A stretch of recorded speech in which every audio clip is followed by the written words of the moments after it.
احمده ونصلي على رسوله الكريم اما بعد فاعوذ بالله من الشيطان الرجيم بسم الله الرحمن الرحيم رب اشرح لي صدري ويسر لي امري واحلل عقدة من لساني يفقهوا قولي۔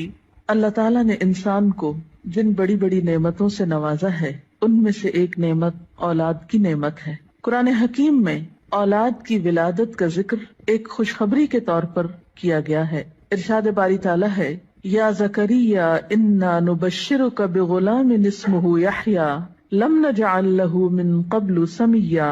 اے زکریا، ہم تجھے ایک بچے کی خوشخبری دیتے ہیں جس کا نام یحییٰ ہے، ہم نے اس سے پہلے اس کا ہم نام کبھی کسی کو نہیں کیا۔ تو گویا اولاد کا دنیا میں آنا انسان کے لیے ایک خوشخبری کی حیثیت رکھتا ہے۔ ایک اور جگہ پر اولاد کو دنیاوی زندگی کی رونق اور زینت کہا گیا ہے۔ ارشاد باری تعالیٰ ہے، المال والبنون زینت الحیات الدنیا۔ مال اور بیٹے دنیاوی زندگی کی زینت ہیں۔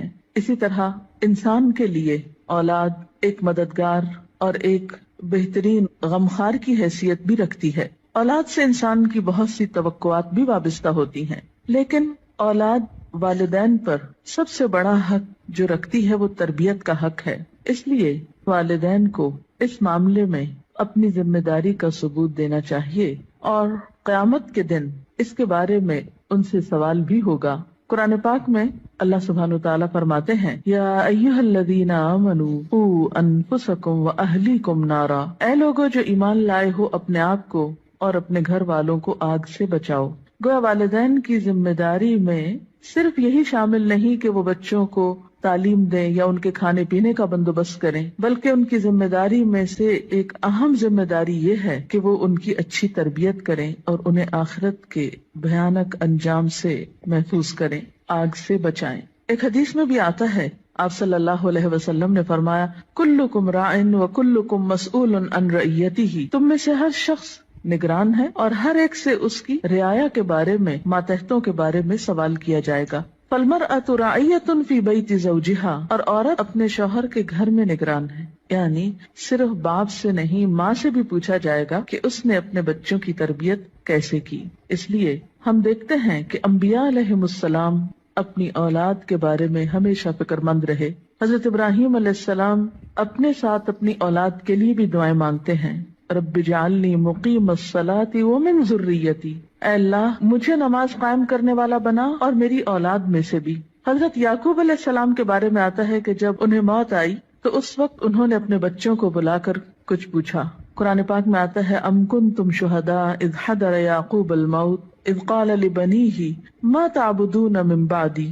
کیا تم لوگ اس وقت حاضر تھے جب یعقوب علیہ السلام کے پاس موت حاضر ہوئی تو انہوں نے اپنی اولاد کو کہا کہ میرے بعد تم کس کی عبادت کرو گے؟ انہیں اس بات کا فکر نہیں تھا کہ وہ کھائیں گے کہاں سے یا رہیں گے کہاں پر، انہیں فکر یہ تھا کہ میرے بعد ان کی عبادت اور ان کی دین پر چلنے کی حالت کیسے ہوگی۔ اس لیے والدین کے ذمہ یہ بہت اہم کام ہے کہ وہ اپنے بچوں کی آخرت کی فکر کریں۔ اس لیے بچے کی تربیت کا اہتمام اس کی پیدائش کے ساتھ ہی بلکہ اس سے پہلے ہی شروع کر دینا چاہیے۔ بچہ جب ماں کے پیٹ میں ہوتا ہے تو اس وقت وہ ماں کے خیالات اور ماں کی عادات سے متاثر ہو رہا ہوتا ہے۔ اس موقع پر والدین کو خاص طور پر نیک اولاد کے لیے دعا کرنی چاہیے، جیسا کہ قرآن پاک میں آتا ہے، رب ھب لی من لدنک ذریۃ طیبہ۔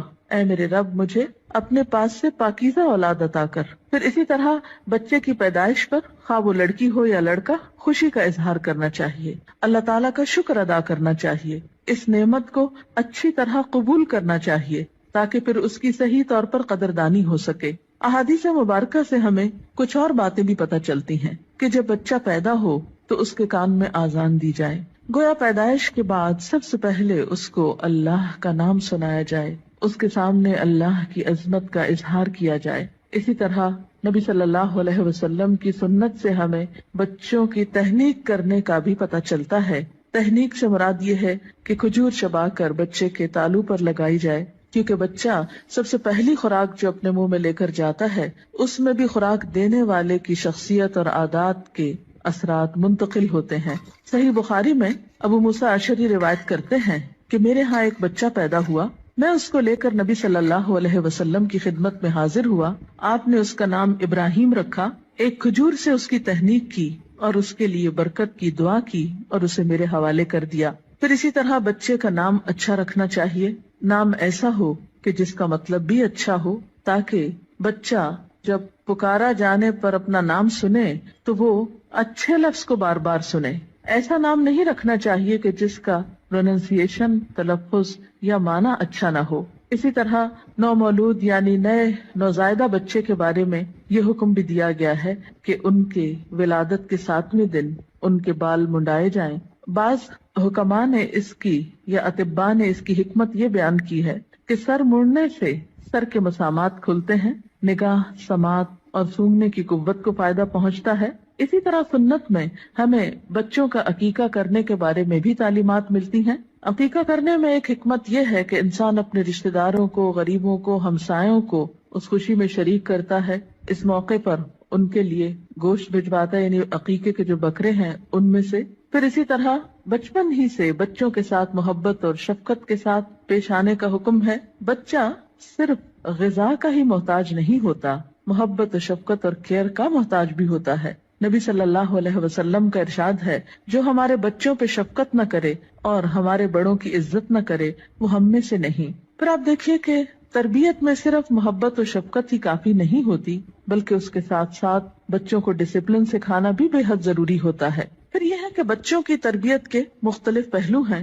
ان کی تربیت میں ان کی ایمانی تربیت، اخلاقی تربیت، جسمانی تربیت، عقلی تربیت، نفسیاتی تربیت،